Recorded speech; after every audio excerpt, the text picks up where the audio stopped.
Siapa saja sebenarnya jenderal Jerman paling hebat di Perang Dunia Kedua? Di sini kita akan membahas mereka satu persatu, lengkap dengan alasan kenapa nama-nama ini begitu dikenal dalam sejarah militer. 5 jenderal berikut dianggap sebagai yang paling berpengaruh.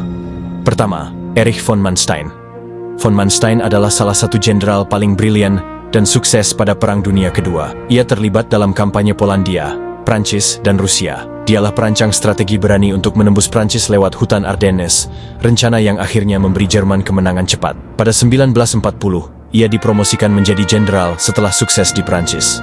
Di front timur, ia hampir menaklukkan Leningrad dan memimpin Angkatan Darat ke-11 yang menangkap ratusan ribu tawanan Soviet. Ia juga memenangkan pertempuran besar di Kharkov pada 1943, salah satu kemenangan paling penting bagi Jerman. Namun setelah berbagai kemunduran di front timur, Hitler mencopotnya pada 1944. Setelah perang, ia ditangkap Inggris dan diadili. Karena kesehatannya memburuk, ia dibebaskan pada 1953. Setelah itu, ia menjadi penasihat militer bagi Jerman Barat dalam pembentukan Bundeswehr. Kedua, Heinz Guderian. Heinz Guderian adalah tokoh kunci di balik lahirnya strategi Blitzkrieg, serangan kilat menggunakan tank dan pasukan bermobilitas tinggi. Ia juga menulis buku Achtung Panzer, yang menjadi dasar dari teori perang modern Jerman. Pada 1938, ia ditunjuk memimpin pasukan bergerak Jerman dan membuktikan teorinya lewat kemenangan cepat di Polandia dan Prancis. Dalam Operasi Barbarossa, Guderian memimpin serangan menuju Moskow dan hampir mencapai ibu kota Soviet sebelum akhirnya dipaksa mundur. Ia dicopot pada tahun 1941 karena menolak perintah Hitler untuk bertahan tanpa mundur. Namun pada tahun 1943, ia kembali sebagai Inspektur Jenderal Pasukan Lapis Baja dan diberi wewenang besar dalam urusan produksi tank.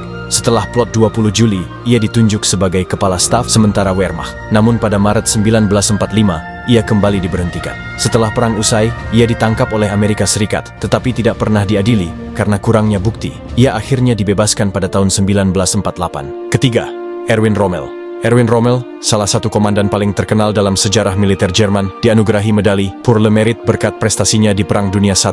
Saat Perang Dunia II dimulai, ia ditugaskan menjaga markas Hitler, peran yang membuatnya punya akses langsung kepada sang Führer. Pada 1940, Rommel memimpin divisi Panzer ke-7 dalam invasi Prancis dan meraih kemenangan besar.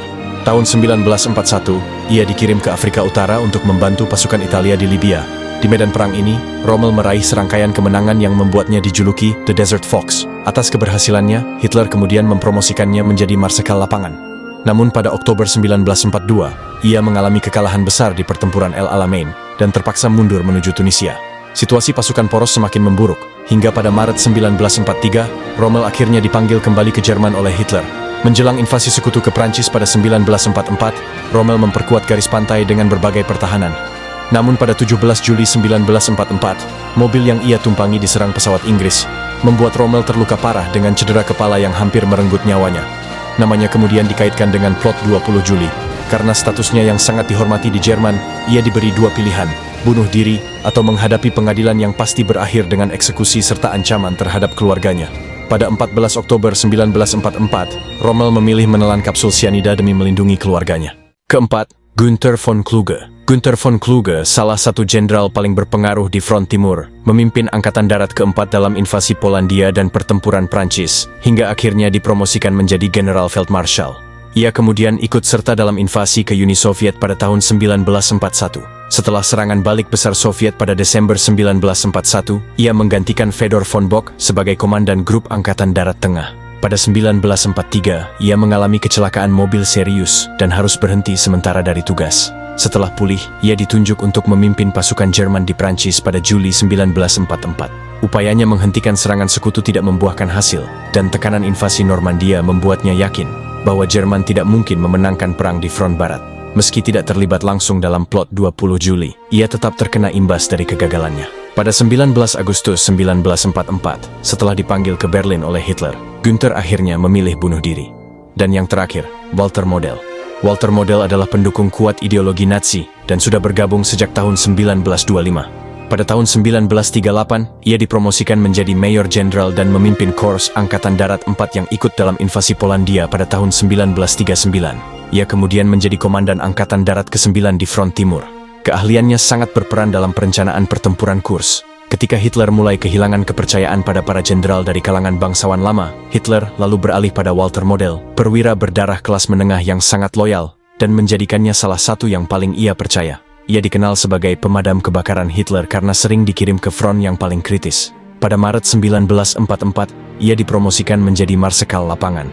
Tak lama kemudian, ia ditunjuk memimpin front barat setelah Günther von Kluge dicopot. Meski begitu, Walter tetap tidak mampu menghentikan laju sekutu di Prancis. Pada September 1944, ia memimpin grup Angkatan Darat B di Belanda dan sukses mempertahankan Arnhem dari serangan Inggris dalam Operasi Market Garden. Pertempuran Bulge menjadi pertempuran besar terakhir yang dipimpin Walter. Ketika sekitar 300.000 prajuritnya terkepung di Ruhr, ia memerintahkan mereka menyerah. Untuk menghindari penangkapan, Walter kemudian memilih mengakhiri hidupnya. Itu dia 5 jenderal Jerman paling menonjol di Perang Dunia Kedua. Terima kasih sudah menonton dan sampai jumpa di video berikutnya.